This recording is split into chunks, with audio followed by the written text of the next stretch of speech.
Hi everyone, my name is Apuraj Garikapati. Welcome to my YouTube channel Amazing Apai.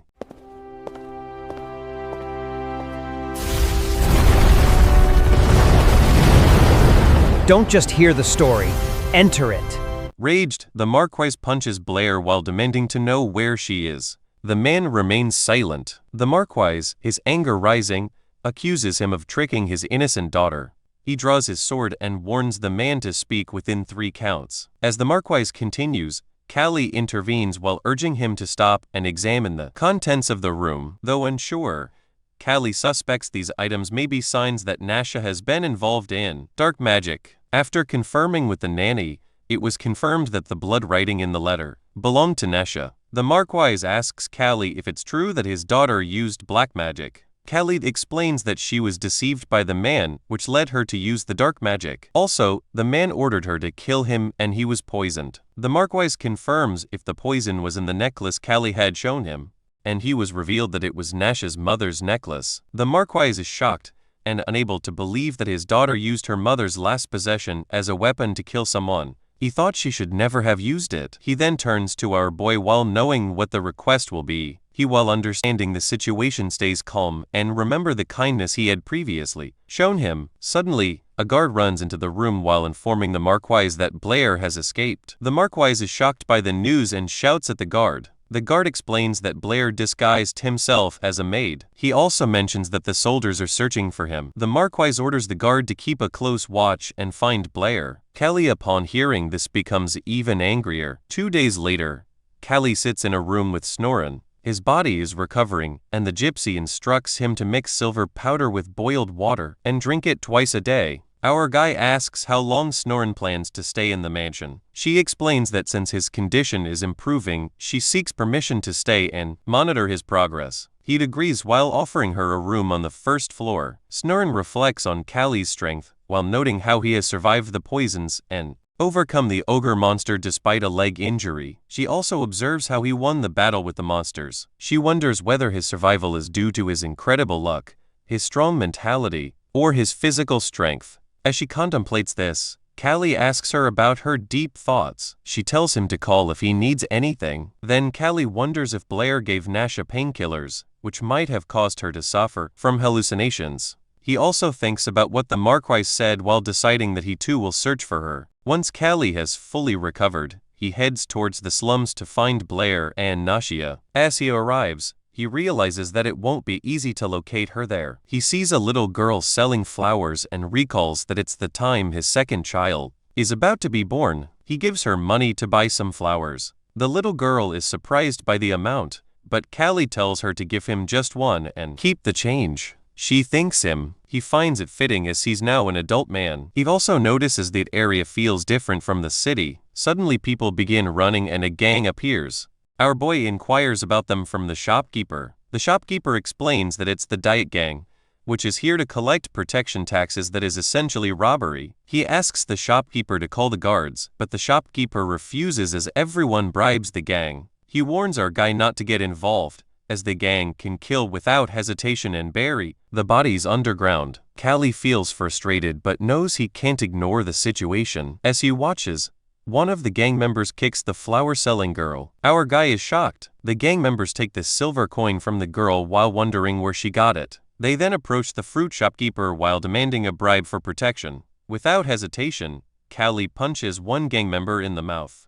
The rest of the gang members question why he's fighting with them. They prepare to fight with him. At that, he tells them that he knows exactly who they are. 2 gang members discuss whether Kalli is the one their brother spoke of, with one of them recognizing the scar on his nose and his blonde hair. The gang taunts him while saying that he's now in the right hands. He challenges them to come at him. As they charge, he kicks one in the mouth and begins punching the others. Meanwhile, the remaining gang members watch in frustration as Kalli continues to challenge them. In the underground waterway, Blair anxiously plans his escape. Suddenly a voice calls out to him. Turning around, he sees Nasha Eldrin standing there. Confused, he wonders how she got there. She reminds him that he had already instructed her to come to this place if he failed to arrive. Realization dawns. He had given her those instructions in case he failed to kill Kalli. His mind races as he contemplates his next move. Nasha questions him about the spell. He admits that it failed, as Kalli's life force was too strong to be consumed by the curse. She laughs at his words, though pain lingers in her expression.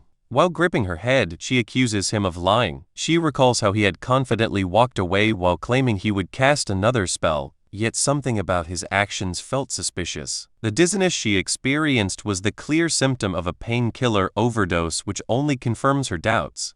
She demands to know if he truly believed she wouldn't notice. Her voice sharpens as she declares that his spell never worked on the boxer. Blair's expression darkens. He assumes that she has lost her mind and, with a sneer, tells her to blame herself for being naive. Grabbing a wooden plank, he raises it while ready to strike her down. But before he can act, a sudden blow lands on his back. He collapses and stunned, as royal guards emerge from the shadows. Lying on the ground, he hears Nashia's voice, filled with disappointment. She tells him to feel ashamed. Despite everything, she had wanted to trust him until the very end, but his deceit has shattered that trust beyond repair. Meanwhile, on the other side of the city, Kalli continues to face the Diet Gang. More gang members emerge and their numbers growing as the fight escalates. Kalli wanted to end the fight quickly, but the gang members refused to back down. Swords flashed as some attacked while others called for reinforcements. More fighters flooded the area and their sole aim was to kill him. Dodging the first strike, Kalli moved with precision while evading.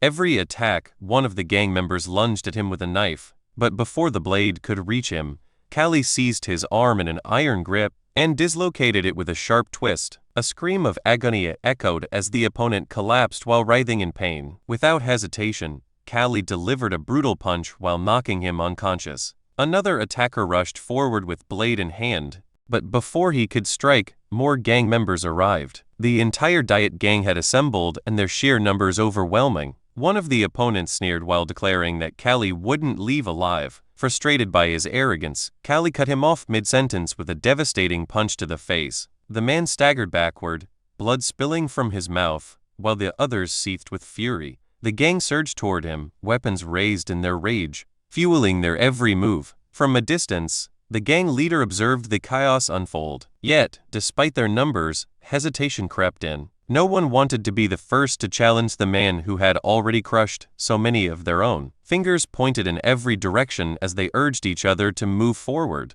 but fear lingered beneath their bravado. Kalli delivers a strong blow to an opponent's face, then follows up with powerful punches and relentless strikes. His kicks land with lethal force while taking down gang members one by one. The fight shifts into a narrow alley while limiting how many can attack him at once.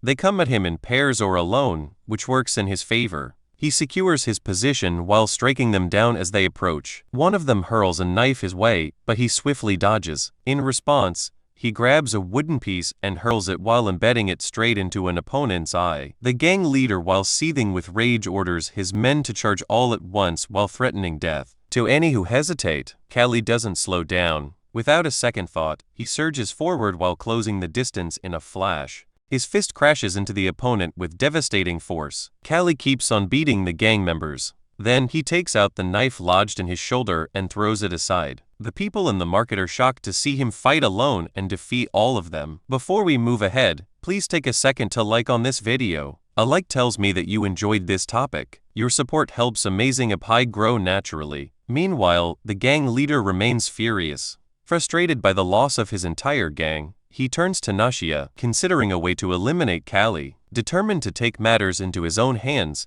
he orders the people to step aside while preparing to kill Kalli himself. However, our boxer intervenes while tackling him to the ground and dislocating his arm. The crowd erupts in joy while celebrating his defeat. As the gang leader lies there, he believes that once our guy is gone, the people will be doomed. Kalli, unwavering, refuses to abandon them. His opponent continues to make noise while prompting Kalli to silence him with a strong punch. Without hesitation, he signals the fruit seller to call the guards. The shopkeeper informs Kalli that the gang has already bribed the guards. However, Kalli insists on calling them, knowing they will still come for him. When the guards arrive, they take the gang leader into custody. He arrogantly declares himself as the head of the Diet Gang, but the guards quickly silence him while warning that harming a noble will not earn him any protection. Kalli reassures the people that they will no longer have to face the gang's threats. The shopkeeper, grateful and astonished, realizes that Kalli is a noble. Among those thanking him is a flower girl as well. The next morning, while having breakfast,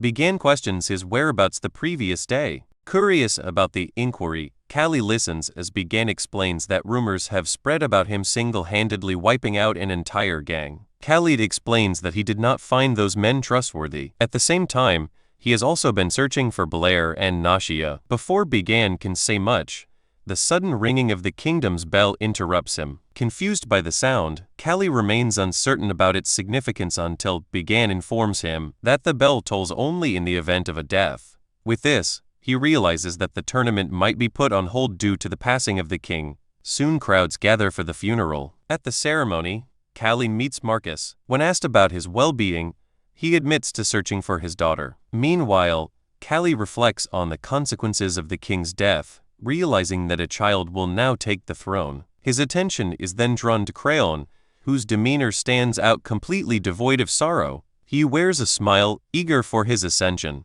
Rumors circulate that the tournament will resume alongside the coronation, with the matches taking place during the enthronement. This makes Kalli wonder whether victory in the arena could determine the next ruler. Amid these thoughts, the Marcus inquires about the letter he had sent. Wanting to know whether it has been shown to the Baron, he turns to Began. Apologetically, Began explains that he intended to deliver the message, but was interrupted by the news of the king's death. The conversation takes a grim turn when Marcus informs Kalli of Blair's death. Shocked by the revelation, Kalli struggles to process it. He further explains that the body was severely damaged, with torn clothing making identification difficult. Blair had been discovered in the underground sewers. Upon hearing this, Kalli rushes out in a hurry while realizing something. He heads straight to the guardhouse where the head of the Dyad gang is imprisoned. Inside, the gang leader pleads for his life, claiming ignorance of Kalli's noble status. Nasha stands nearby as disappointed that an entire gang failed to eliminate a single person. She sees no reason to spare him. Knowing that he is now useless and aware of her intentions, she decides to silence him permanently. Without hesitation, she kills him just as easily as she had disposed of the guards at the door. Blood spills onto the floor and he dies instantly. Turning to her own guard, she acknowledges that the royal guard has informed her of her father's search for her with Kalli. Realizing that they are now aware of her involvement with Blair, she reflects on how everything has spiraled out of control ever since crossing paths with Kalli. A grim understanding settles over her. The time is running out due to her illness. Yet despite this, she remains confident. With a loyal team at her command, she knows Kalli will not walk away unchallenged. Our guy remembers the gang leader regretting taking the money and seeming to follow someone's orders. His reaction suggests someone was trying to kill him. Kalli wonders who could have a grudge against him. Entering the guardhouse, he sees bodies scattered across the ground. Everyone is dead. He searches for the guards and finds the head of the Diet gang lying among them. When he asks what happened, the man weakly responds that Nasha killed him and has lost her mind. Frustration builds within him. The Diet gang incident soon concludes as the corrupt guards involved in bribery and murder are caught. In the slums, people discuss the thugs and what is transpired. Meanwhile, King Bargain's funeral takes place. Also, Marquess and Kalli continue pursuing Nasha, while the gypsy mobilizes her underground network to track her down. He warns her to be careful while knowing these people kill without hesitation. Doubt lingers that Nash alone couldn't have done this. He must find her quickly. Suddenly a man approaches while informing him of a guest. His next tournament opponent has arrived. Shock washes over him as he faces Badu, who greets him with respect. They sit for tea. The fighter, nearly matching him in height, has muscles far surpassing previous opponents. Bogdu then expresses gratitude while recalling how Kalli's fight with Ogre changed his life. Once bullied, he found strength in that battle while pushing himself forward and becoming a successful boxer. Respect fills the air, but determination remains. Bogdu sees no need to thank him, because he simply states that respect will be shown through victory. At that, Ardud also recognizes him as a formidable contender. 3 days later, the tournament begins. Applause erupts for the king as he takes his seat while preparing to address the crowd. Criminals, including the late king's doctor and servants, are brought forth. Holding them responsible for negligence, he declares they must pay with blood. Cries for mercy ring out, but the doctor admits his failure while pleading for the others' lives. The king, unmoved, decides to spare 86 and execute 14. Disbelief flickers in the doctor's eyes as he calls him a fool. The accusation earns him immediate death at a guard's hand. The others follow. Kalli arrives while watching the scene unfold. He concludes that madness fills this city, including Nashia and Kruan, even its ruler. Then determination hardens within him. He must fight harder, win, and rise above this chaos. As he steps forward, the crowd's cheers seem louder than ever, which really confuses him. The king grows frustrated with the applause favoring Kalli. Turning to his servant, he demands an explanation for the crowd's energetic cheers. He is informed that Kalli's defeat of the market thugs has greatly enhanced his reputation among the people. Displeased by this, he watches as that excitement continues to build. Meanwhile, Kalli's opponent observes this scene while acknowledging that Kalli is drawing all the crowd's admiration, just as expected. Stepping into the arena, Kalli immediately senses the opponent's imposing presence. Bogdu, known for his strength and honor, stands before him, making the challenge even greater. Kalli remarks that the fight will likely be an easy victory for his opponent. However, Bogdu dismisses the idea while stating that if he truly wishes to show respect, he must surpass our boy in battle, which is something that would make him even prouder. With absolute confidence in his own victory, Bogdu strikes first while delivering a powerful punch. Kalli, however, reacts swiftly while managing to defend himself just in time. Our guy moves toward his opponent with incredible speed. In response, Bogdu adopts a peekaboo guard while leaving our boy wondering where he learned such a technique. Closely analyzing each movement, he watches for an opening before charging forward, recognizing Kalli's destructive power. Bogdu quickly decides to close the distance and restrict his attacks by tying up his fists. Sensing his opponent's approach, Kalli counters with full force while delivering a powerful blow to his face. Blood drips from Bogdu's nose, but he immediately retaliates with a punch to Kalli's side. A sharp pain surges through his body as he absorbs the hit while realizing just how exceptional his opponent's techniques truly are. The opponent realizes that Kalli is trying to buy time to recover, so he refuses to give him the chance. Pressing forward aggressively, he delivers a powerful punch with spitting the blood into Kalli's eyes, while creating an advantage for him. Before we move ahead, please take a second to share on this video. Sharing helps this video reach friends who may also enjoy anime, gaming, travel, cricket, chess, career basics, or personal stories. Your support helps Amazing Apai grow naturally. Despite the situation, our boy remains impressed by the precision of his opponent's movements. Determined to finish the match quickly, the opponent increases his pace, but something tells him that the fight cannot end just yet. Meanwhile, Kalli grows frustrated with the peekaboo guard while recognizing the level of training required to master such a technique. Curious, he questions his opponent about where he learned it. In response, he explains that he once fought a boxer, suffered a defeat, and later adopted the technique from him. Our boy immediately suspects that the boxer must have been Torres, who is the only one to whom he ever taught this skill. However, he also realizes that his opponent does not possess complete knowledge of the technique. Kalli moves quickly from side to side while making it difficult for his opponent to catch him. Frustration grows as Kalli lands a punch, but the opponent's defensive technique allows him to evade it. He soon realizes that Kalli is targeting his sides. Aware of Bogdu's training, he also recognizes the opponent's strength. Bogdu continues using the peekaboo guard, which Kalli notices is strong for front defense, but weak against side attacks. The limited coverage of the fingerless gloves makes these attacks even more effective.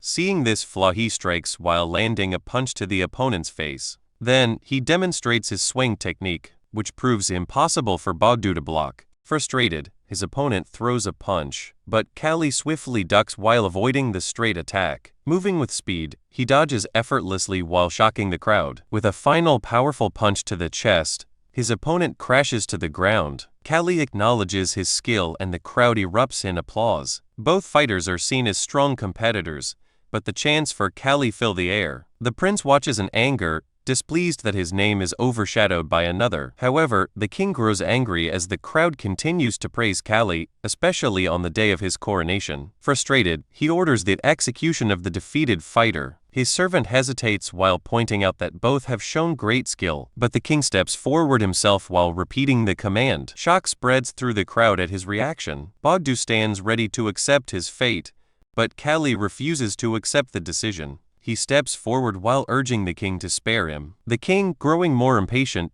demands the execution to proceed immediately. For Kalli, this is unacceptable as Bogdu has given his all in battle. He warns that killing him would invoke the wrath of the war god. At this, the king finally orders him to be spared. The crowd, moved by Kalli's words, joins in, pleading for mercy until the decision is final. Meanwhile, Count Joseph is shocked to see that the audience is moved by his words, just like it happened 4 years ago. The chant for mercy is continued while King is totally shocked with the turn of event. All the people cry for mercy while defying the royal command. Meanwhile, our boy stands in the middle of the ground as a victor, infuriated by the turn of events. The king orders a guard to bring a bow while deciding to kill the man himself. As he moves forward, Marquess Eldrin steps in to stop him, but he refuses to forgive. He ignores his teacher's words. The Marquess urges him to stop while warning that it will cost his dignity. He then pleads for true composure while reminding him of the image a king must uphold. The king finally smiles and declares the fight excellent. The crowd erupts in praise, celebrating his mercy, but Kalli adjusts lingers in his mind. He silently vows to kill him one day. Meanwhile, Marquess thinks that how right Kalli was that in the arena.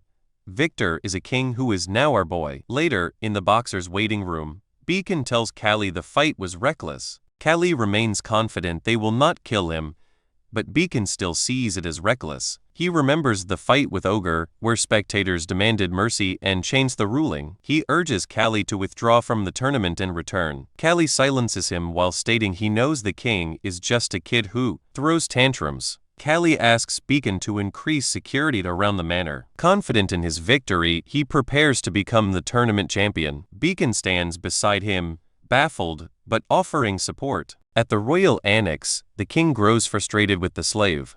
Thoughts of Kalli fill his mind while fueling his anger. Suddenly, Nasha appears and questions his frustration. He feels pleased to see her. She asks about the match while calling Kalli an arrogant slave. She also mentions her father's support for him influenced by the late king's passing. He agrees, calling Marquess Eldrin a scoundrel. She admits this is why she left home. The king reassures her while saying no one knows about her and offers guards for protection if she wishes. She feels satisfied while knowing he will follow her requests. The medicine she gave him keeps him unstable. She then asks him to send a secret message to Duke Rude Falling. A few days later, Kalli finds a letter from the Duke. Beacon informs him that Rude of Falling belongs to one of the 5 great Duke houses, while commanding 500 armed soldiers. Seeing the opportunity, Kalli decides to visit now that the king's funeral is over. Beacon tells Kalli that Duke might be seeking profit under King Crayon's rule. At that, our boy remains unconcerned while trusting Marquess Eldrin to handle it. Beacon then mentions the Duke wants a private meeting while noticing the letter lacks Rude Falling's seal.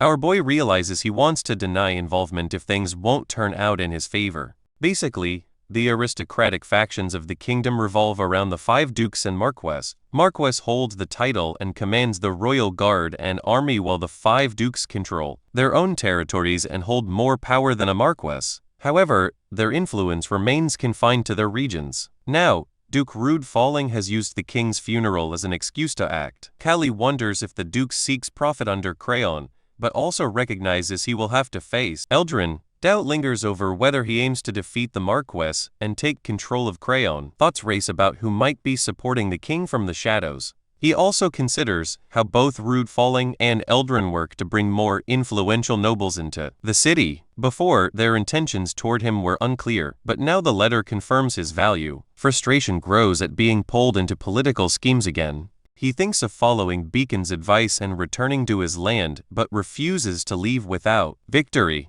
After thinking for a while, he decides that he has been done to become a pawn of the nobles. Resolute, he decides to go out and asks Beacon to bring his coat. Later, the Duke thanks Kalli for coming, not expecting it since he supports Marquess Eldrin. Kalli finds it fair to meet both sides. He notices the Duke's both subordinates are armed. Before the Duke can speak, Kalli questions why private soldiers have been brought to the capital because it seems quite suspicious for a Duke to do so.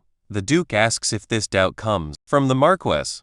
Our boy realizes that Eldrin holds no land, but has the authority to command soldiers. The Duke explains that money comes from the royal treasury, while allowing Eldrin to control the royal family and secure his power. He acknowledges the Marquess' efforts to protect the kingdom, but Kalli knows Eldrin will not allow its ruin. The Duke responds that he also does not wish for its downfall and seeks to reverse unjust changes made by the Marquess. To our boy, the Duke's justification feels suspicious. Kalli asks about his own value in the Duke's eyes. He questions whether he intends to seize power with Crayon's support. The Duke admits that Kalli, who is now favored by the people, would be a great asset. If Eldrin is to be removed, Kalli must take his side. Needing Kalli's support, he presents a choice. Whether to be an enemy or a friend, Kalli chooses to be an enemy and dryly comments the age gap too large for any friendship. Then the Duke asks if he does not fear for his life, to which he responds that a pugilist boxer's life is always at risk. The Duke tells him to leave, but warns that he will be killed soon. It is an unfortunate turn for Kalli. Before he can go, the Duke stops him with one last question. That why he favors Eldrin over the Duke. Kalli replies that whether it is Marquess. Before we move ahead, please take a second to like on this video. A like tells me that you enjoyed this topic. Your support helps Amazing Pie grow naturally. Eldrin, or Duke Rudifulling, the kingdom will function on its own. However, he dislikes his attitude while unwilling to befriend someone who refuses to accept a loss. Insulted, he grows frustrated. Thoughts of killing Kalli and public cross his mind, and he begins searching into Kalli's past. A guard questions whether Kalli was once a gladiator, but the Duke silences him. Kalli returns and Begin is relieved to see him while admitting his concern. When asked about the Duke, Kalli dismisses him as a snake while having no intention of siding with him. On their way, they stop at Marquess Eldrin's mansion and report the incident. Kalli decides to support Eldrin while finding his intentions clear. Begin sees it as a wise choice, knowing support for the Duke would only make Kalli a puppet. Later, Kalli prepares for a bath, his mind drifting to an event in the western desert a year ago. He reflects on the snake that will not last long. Nearby, as Kandor hesitates before speaking, he asks if Kalli killed his second brother, Orestes. Aware of the conflict between the elder and second brothers, he reveals their desire to invade the kingdom and spark civil war. Kalli advises him to maintain good relations with them, because he is having no interest in the throne. Kalli tells him that since Filippo is his brother, he does not want a major fight Etham while he is simply showing trust and follow him. He adds that Philippos and his Kandor see him as a hero for preventing civil war and realizes that staying in the palace would have made him Philippos' puppet. He has no regrets about leaving the empire and embracing a second chance. While taking a bath, the door suddenly bursts open with a harsh sound. Bogdu stands there, catching Kalli by surprise. He questions why he is there and if he has come for a fight. Bogdu explains that he wants to thank him for the last match, but Kalli only wants to finish bathing. Bogdu, not done talking, expresses deep gratitude for saving his life. He declares his loyalty and vows to dedicate everything to him. Kalli, still wanting to bathe, grows impatient. Bogdu refuses to leave without a satisfactory answer. At that, our boy tells him to stay in the manor as a guest, and then forces him out of the bathroom. Stepping outside, he notices a group of girls nearby, watching and whispering about him. They seem to be enjoying the scene. Annoyed, he orders them to leave and they quickly run away. A week remains before the fourth round of the tournament. In Boromir Manor, located in Wings District, our guy is still recovering from the fight with Bogdu. Though not fully healed, he is in much better condition than other boxers while feeling lucky to have suffered fewer injuries. Bogdu asks if his technique will work. Kalli points out that his balance is unstable due to his oversized upper body compared to his lower body. He explains that an imbalance in the body causes instability in weight and a loss of power. Bogdu finds his knowledge of techniques far greater than expected. Our guy questions what kind of image he was supposed to have. When he answers the fiery one, then he gets a kick from our boy. Changing the subject, Kalli asks about his match with Torres. Bogdu recalls fighting him a year ago in Wistery, where Torres demonstrated an exceptional Wistery-style technique. When asked about the reason for his loss, he admits he was completely crushed. He explains that he tried to break Torres's guard, but was knocked down in a single blow. Curious, he asks Baron about his familiarity with the style. Baron reveals that he was the one who taught Tora's Wistery-style boxing. Bogdu is shocked to learn he was Tora's mentor, but our boy clarifies that they were fellow boxers and he had simply passed on the technique. Kalli adds that Tora's has achieved 200 official wins in 4 years, proving his exceptional skill. As they continue talking, Snoren arrives. Ardut asks if she brings any news, but she first greets Bogdu, who is new to her. He introduces himself as Kalli's subordinate. The gypsy decides to leave them to their training and speak with Kalli afterward. He agrees to meet her later. Bogdu teases Kalli about Snoren, but Kalli dismisses it while stating he is married and she is a gypsy residing in the manor. He finds such talk disgusting. Meanwhile, at the royal palace council, Marquess Eldrin is shocked to learn the king's decision to replace the lacking royal guards with Duke Rude of Falling's private troops. The king justifies this by claiming that illegal smuggling has increased during the tournament while making it necessary to maintain order in the capital without using royal guards. Marquess sees the decision as foolish while believing appointing the Duke as treasurer was already excessive. He argues that Rude Falling's troops are infamous for their brutality and unsuitable for maintaining order. The Duke, however, promises they will not harm civilians. Marquess worries that, if the two factions clash, civil war will erupt, leading to the kingdom's destruction. He still has not found Nasha and the king is slipping further out of control. He also suspects a third party, influencing Crayon's newfound boldness. Listening from behind the room, Nasha notices her father, trembling. She knows she has no future and believes everyone will go down with her. Later, Snoren informs Kalli that her magical investigation confirms Nasha's presence in the capital, specifically in the royal palace. He asks if she can determine who Nasha is connected with. It is the 4th round of the tournament. Thoughts of finding Nasha distract Kalli, but he decides to focus on it later. He and his opponent stand in the ring, facing each other. He observes his opponent's balanced stance and anticipates a good match. The drums sound while signaling the start of the fight. The opponent rushes forward, throwing a powerful punch, but Kalli swiftly dodges. Realizing his opponent's impressive skill, he sharpens his focus. As he continues evading the attacks, he suddenly delivers a forceful punch to his opponent's face. Blood drips from the opponent's nose, yet he remains ready to fight. Kalli wonders why his opponent hesitates to attack. He expects a fierce battle while knowing that boxers must risk their lives to win and survive. Defeat means no future.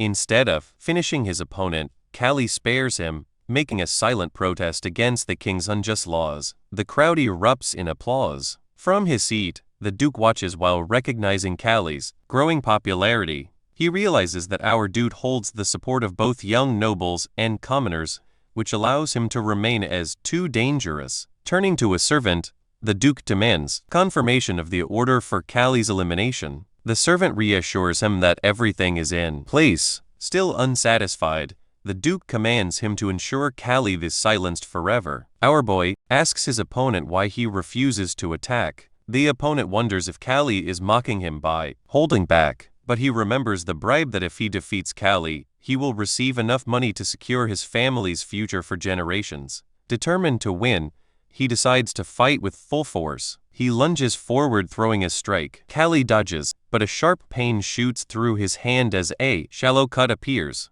He immediately realizes his opponent is concealing a hidden weapon, something the crowd cannot see. The referee should have noticed, yet he deliberately ignores it. Frustration builds as Kalli understands the referee and the opponent are working together. He wonders whether Crayon or the Duke is behind this. The crowd begins to notice the growing wounds on Kalli's body, suspecting the opponent's leather straps.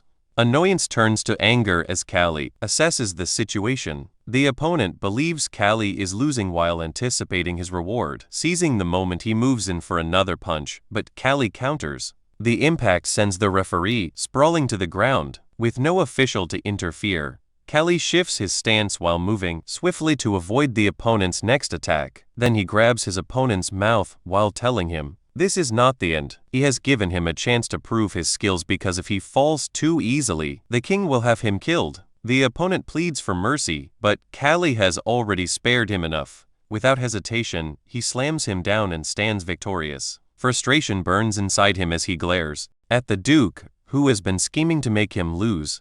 The Duke turns to his servant while demanding answers, but there are none. Despite bribing both the opponent and the referee, he realizes Kalli is too skilled to be defeated so easily. The crowd buzzes with excitement, many believing Kalli just will be the next champion. Others argue that Torres, with 200 victories, is an equally strong contender. However, Kalli's growing popularity has overshadowed even the best boxers, including Torres. Regardless of the rumors, Torres remains focused. If you enjoyed this video, please hit the like button and subscribe to Amazing Apai. Subscribing makes sure you do not miss the next video, and it gives me motivation to keep improving the quality of every upload. Thank you for being here, and I will see you in the next one.